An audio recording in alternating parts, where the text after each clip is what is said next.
crisis. Peter Strong is the Chief Executive of the Council of Small Business of Australia, and he says the announcement is welcome news. I'm hearing a lot of good news from our members. Some of their members are saying they need the money faster than the end of April, and we'll talk to the government about that. The government has shown it is absolutely willing to listen, and it is showing great leadership. The announcement today was very profound, and what we're saying to our members is we have to step up as well and meet the leadership supplied by the government and show leadership out there, especially with our employees. So we're very pleased with this. It's timely, and the government said there is more to come if necessary. Now, you say there that for some who you've spoken to, the ability to access some of this funding not until April, which is, of course, when business activity statements are due to be handed in around the 21st and 28th of April. That's not soon enough.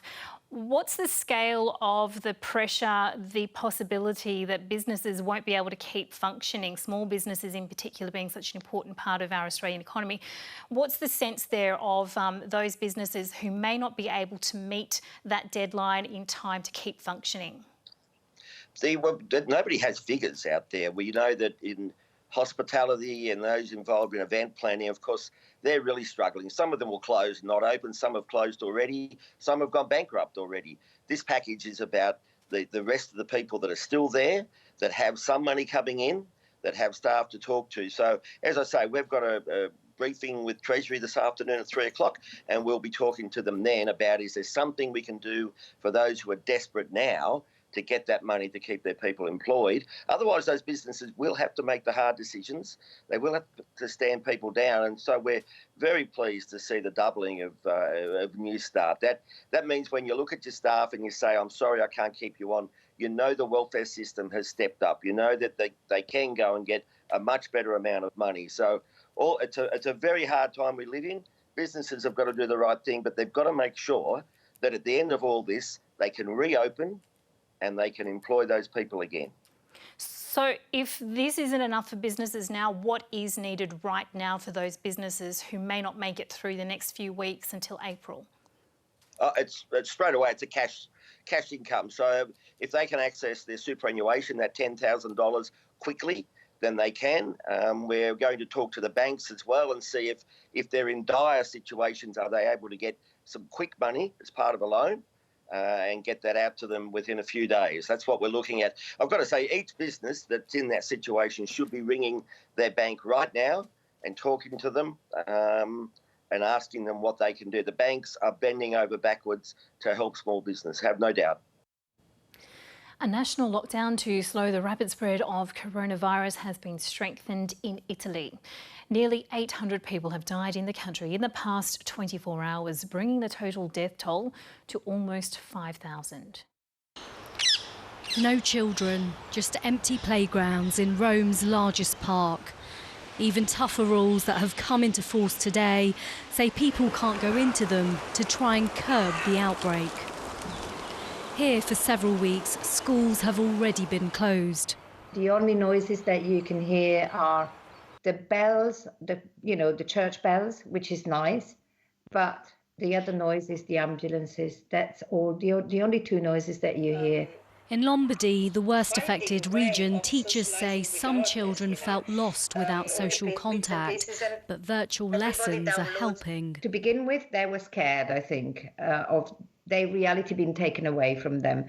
Being able to actually deliver reality through a computer, even if he's obviously on a completely different scale, has been particularly important.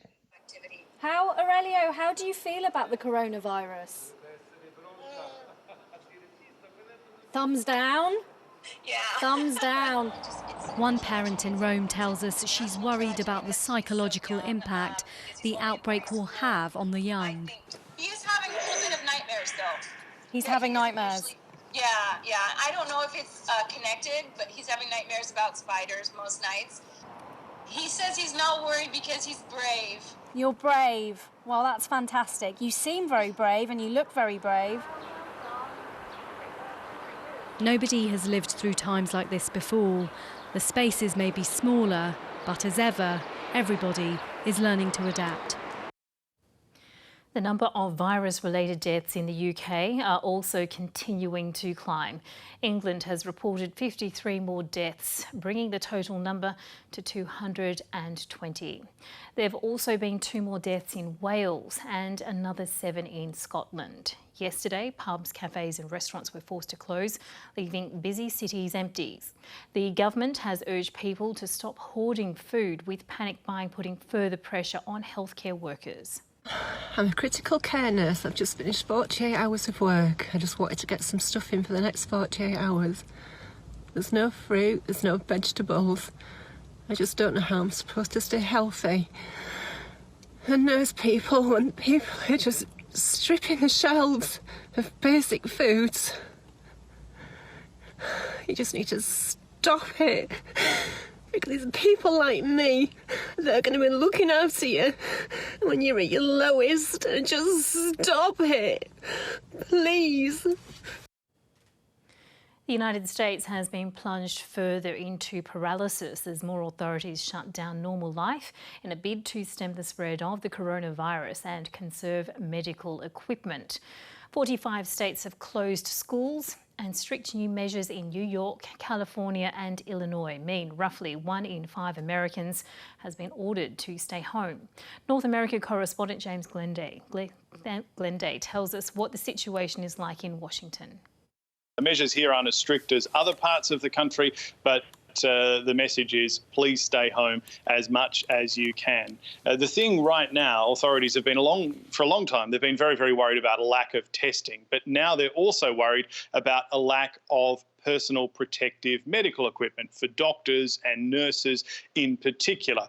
We know that supplies are now being sent up to New York, but health officials in a number of states are saying that they're seeing such a spike in coronavirus cases that demand is soon going to outstrip supply. And that has some pretty serious consequences for the people who are treating the most sick. And we heard from New York's Governor, Andrew Cuomo, a short time ago. He said that he hoped the federal government, the Trump administration, would step in as soon as possible. And he said he was doing absolutely everything he could to get his hospitals more equipment. Here's some of that press conference. We are literally scouring the globe looking for medical supplies. We've identified 2 million N95 masks, which are the high protection masks. We have apparel companies that are converting to mask manufacturing companies. It's worth adding that one of the people who was standing that group, Vice President Mike Pence, is actually getting a coronavirus test only as a precaution, but that's because one of his staff members has tested positive just in the past 24 hours. So it'd be very, very interesting to see what happens there. But we've seen social distancing succeed in some places, particularly New York. The city that never sleeps has pretty much been totally shut down.